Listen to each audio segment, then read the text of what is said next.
It is 6 minutes past 10 on Friday, the 22nd of May. It's the end of another great, momentous week. All manner of things have gone on over the last few days, which bear talking about. And today's broadcast, I would like to dwell on some of these and discuss them with our other editors. So on the call, we have Kit Winder, and we also have Nickolai Hubble. And both of them dwell on different sides of the investment space.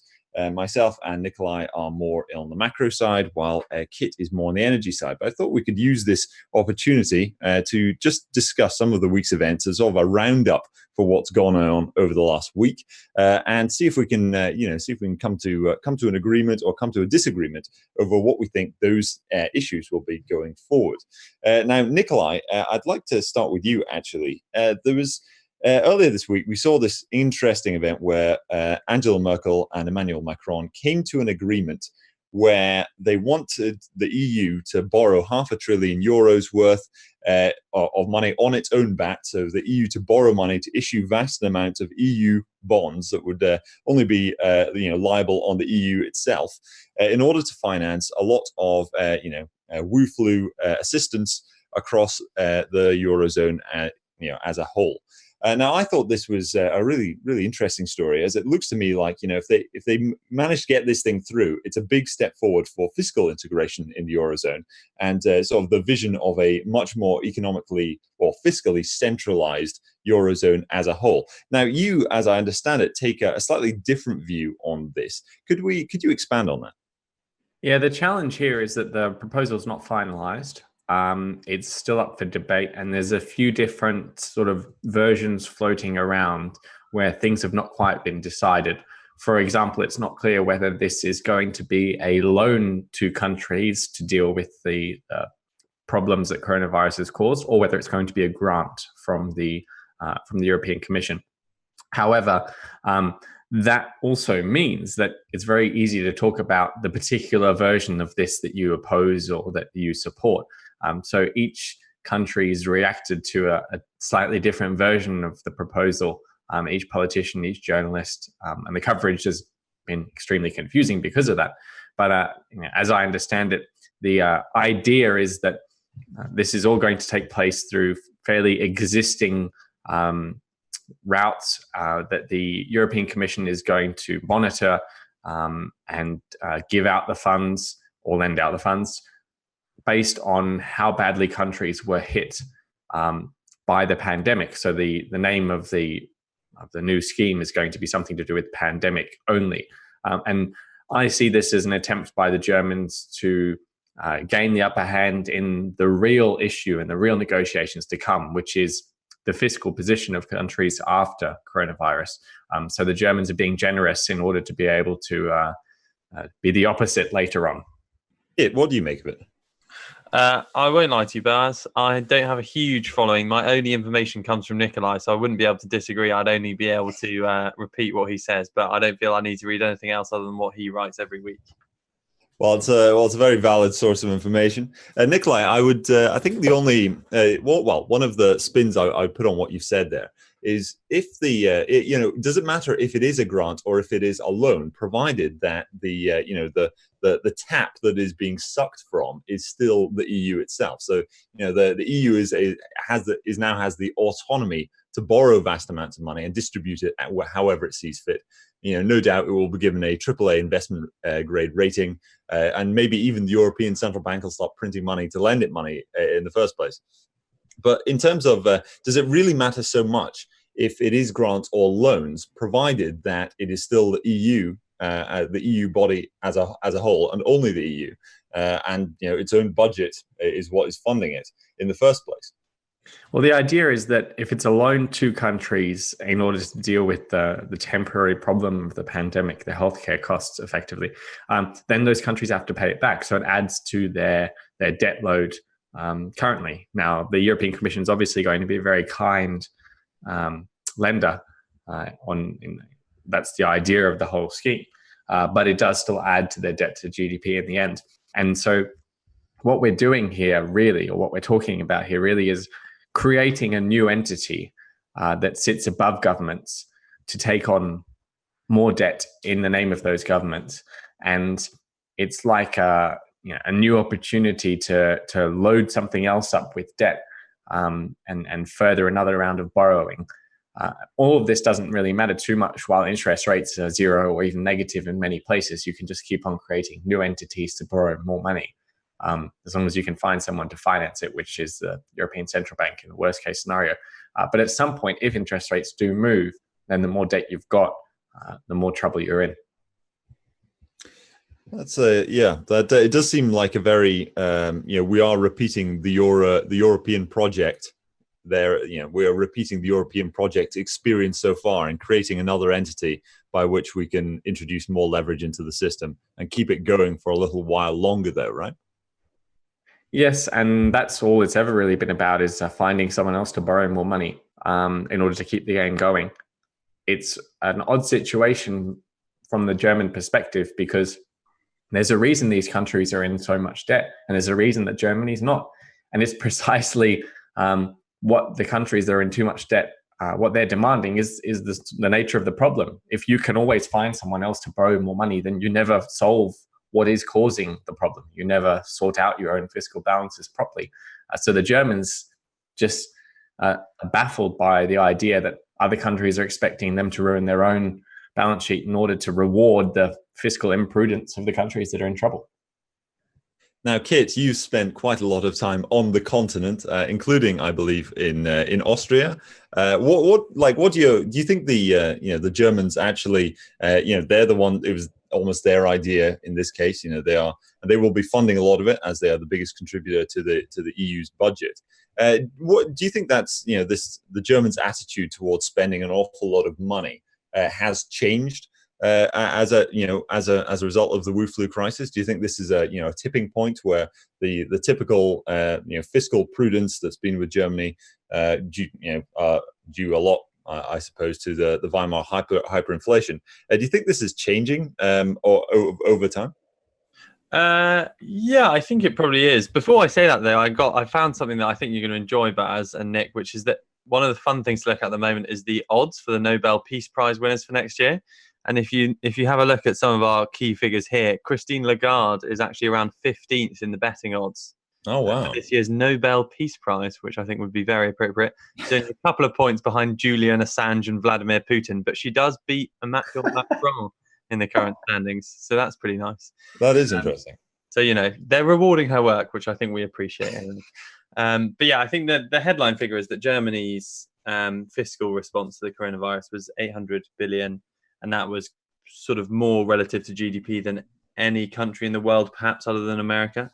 But then one of the interesting cases to look at is actually Austria, because they sit almost precisely between the two. And the interesting little bit of land there is Südtirol, which is actually Alto Adige. It's an Italian province taken from Austria, I believe, after the Second or First World War. And because it's sort of Germanic and Austrian, they have good roads and they are very effective and efficient, and they have a really vibrant economy as well. And so it turns out that they basically subsidize quite a lot of the rest of Italy, despite being essentially an Alpine Austrian region. And actually, they've become rather sick of subsidizing the rest of Italy. And there is a sort of large movement to try and rejoin Austria. And so if you look at that as a sort of case study for how the Germanic people feel about subsidizing their southern neighbors, watching that movement in southern Austria or northern Italy, as I guess it is, that could be quite an interesting one to look at. Yeah, indeed. I mean, I guess it's Christine Lagarde, the peace broker herself. It's her job to quash this kind of rebellion, right? I mean, they need to keep these fiscally prudent people under control. Yes, exactly. We must control the savers, Boaz. Right. Now, moving on slightly from that, Nickolai, in terms of, we discussed Christine Lagarde a bit here with her upcoming Peace Prize. What do you think she's done a decent enough job so far? It seems to be quite a checkered beginning to her start as a central banker. She, of course, went from having effectively no central banking experience. The IMF doesn't really count as a central bank, of course. To becoming the head of one of the most important central banks in the world. She said what is described as one of her greatest blunders so far was when she said that her job, we had said, the European Central Bank, our job is not to close spreads. It's not to tighten spreads between different European countries' debts. So it's not, the job of the European Central Bank is not to to make it so that Italy can borrow as cheaply as Germany. That is not our role. And after she said that, there was a lot of it caused an awful lot of disturbance in Italian debt, for example. And after that, she said, no, sorry, I completely misspoke. This was a mistake. How do you think she's doing so far? Well, she wasn't hired for a central banking experience. That's obvious. So what was she hired for? I think it's quite clear, given her track record. She was hired because of her willingness to ignore the rules. She said so herself. We broke all of the rules when we agreed to bail out Greece. That the European treaties were perfectly clear. There should be no bailouts. And that was in her own words. She's also a convicted criminal for allowing the French government to pay out money to a friend of the president at the time. And because Lagarde was finance minister, she was in a position to challenge that, and she didn't. And that led to a criminal conviction. So you've literally got someone who's a convicted criminal who has spoken out publicly about ignoring rules in order to bail out a country to save the euro. So if she's appointed as the European Central Bank president next, then that's obviously what she's got to do again. You've got the law coming and creating problems through the German Constitutional Court recently, and the ECB has reacted exactly as you would hope, given what Lagarde was hired for, and that was to ignore the ruling. It looks like the ECB's policy is going to be to simply ignore what the German court has said. And basically, she's transferring the problem into the politicians' hands. The question now becomes, does European law and European policy making dominate German law and German policy making or not? And we're going to find out the hard way. Yeah. You see, I thought that her comment that we're not about closing spreads, I mean, it seemed to me her entire role, the entire reason that a convict with no experience was put to such a position was entirely because she was chosen in order to force the next evolution of the Eurozone, right? It was her job to close spreads to the point where there is no spread, and everybody, all of the countries are borrowing money together, which we may be seeing sort of a forerunner for with this EU vast borrowing scheme. It did seem kind of strange to me that she would make a comment like that when I thought that was the entire reason that she was there. But on that note, when you say shifting it onto the politicians, though, I mean, the ECB is still providing kind of a backstop to the whole thing through their quantitative easing program, right? Yeah, and that's what will end if the German Constitutional Court is not satisfied that the European Central Bank has explained whether its policy is in fact legal or not. So asking Christine Lagarde whether something that is obviously illegal is legal or not, and giving her 3 months to explain herself is a hilarious way of challenging the whole system. But will the European Central Bank really refuse? Will the German Central Bank really refuse to do what the European Central Bank is telling it to do in terms of the QE policy? I doubt it. I think the politicians will come to some sort of agreement before that, that deadline ends, and they'll figure it out between them. The trouble here with this sort of thing is that whenever you're debating about what the law says and how the law could actually bring force to bear, well, we're also talking about politicians whose job it is to change laws. So that legal force is never as strong as it seems. And they do manage to find ways to fudge their way out of it in the end. Now, changing gears slightly, Kit, what have you been looking at this week? Well, I think one of the little interesting things that has come out has been that the Fed has actually been really charging headfirst into the mortgage-backed security market. I don't know if this is something you've noticed, but they haven't advertised it hugely at all. But their involvement in mortgage-backed securities has, gone up in a straight line along with everything else. They just bought another 80 billion in mortgage-backed securities this week. And there's a few people sort of saying, there's no smoke without fire, because this is obviously where the crisis hit last time. and we're just wondering whether there's something that they're seeing that we haven't yet.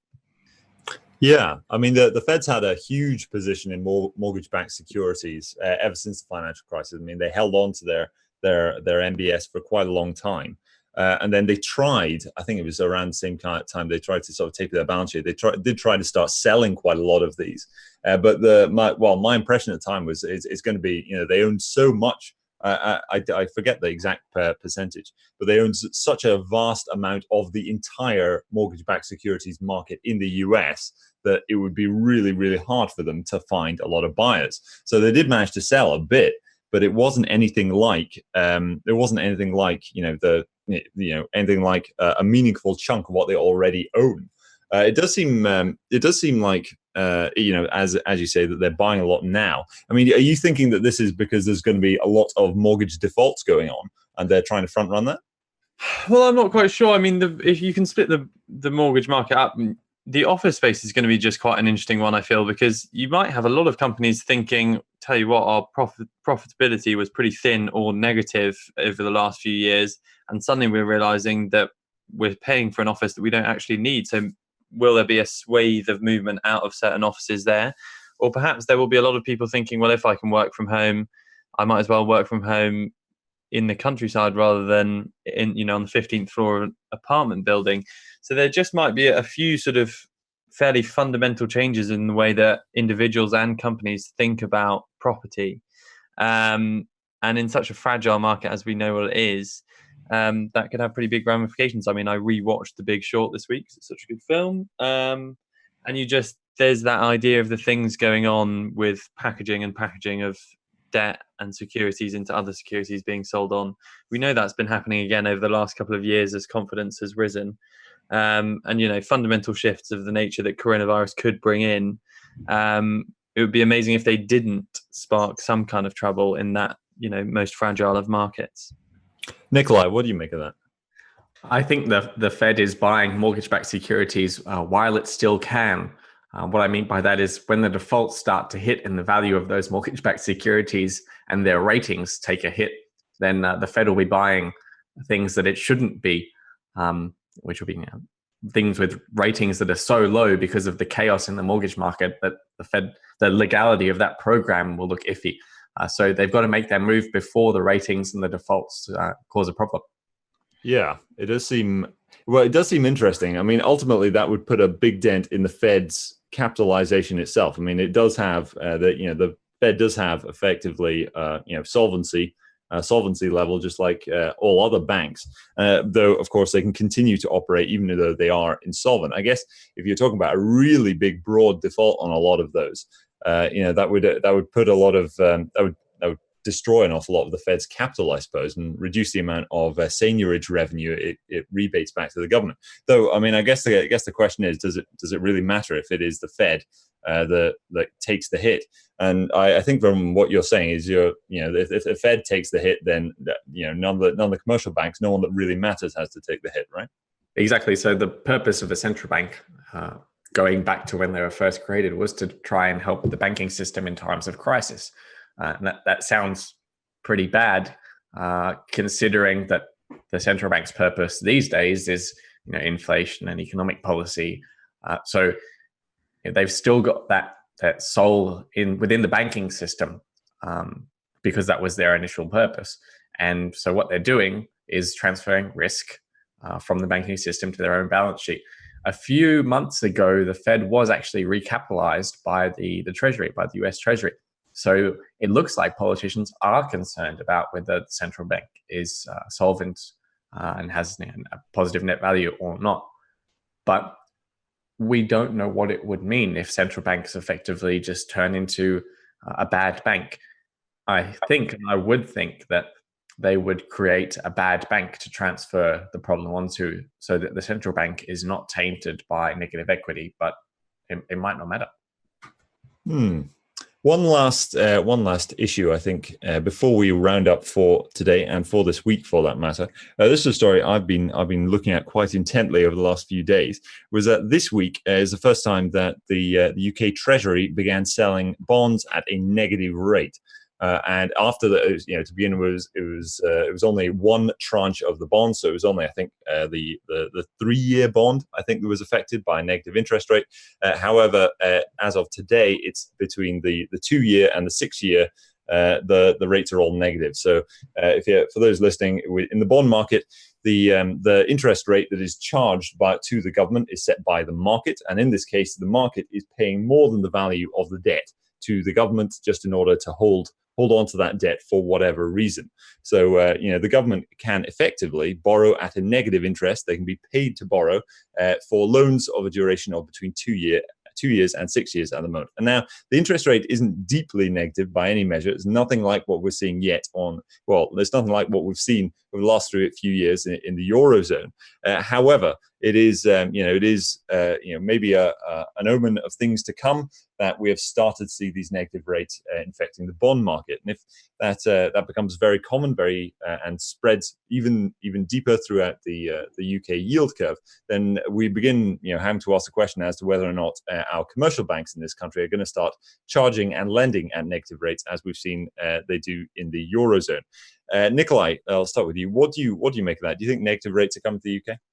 Yeah, I was surprised they actually managed to issue debt at a negative rate. So it wasn't just that the yields fell; they actually issued debt, which I'm surprised by, because it doesn't really make sense to buy negative yielding, or to actually lend the government money at a negative yield. I can understand why people would buy negative yielding debt, because it's still got a positive coupon. But we're talking negative or negative yields on zero coupons.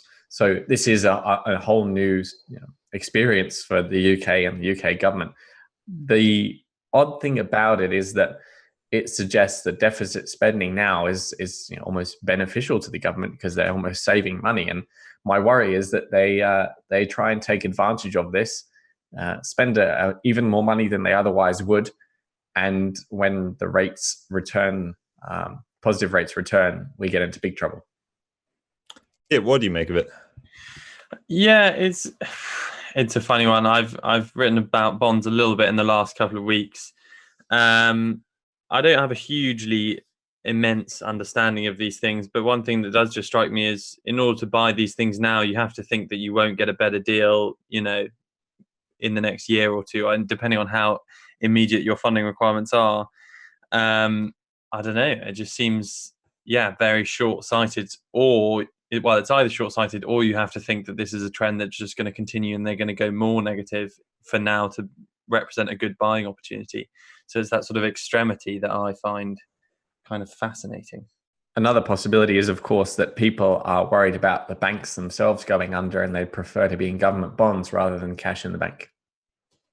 Quite. Now, to clarify, Nickolai, what you were referring to in your piece there was that we've seen it wasn't just the yields going down from the bonds being traded in the secondary market. It was the government actually borrowing directly at a negative rate. So, for those listening, if you're unfamiliar with some of the intricacies of bond markets in general, the yield that is charged can change in the secondary market. So the government can borrow an awful lot of money, and it borrows at a certain rate, and then afterwards that debt gets traded around, and it increases and goes down in value, depending on market conditions.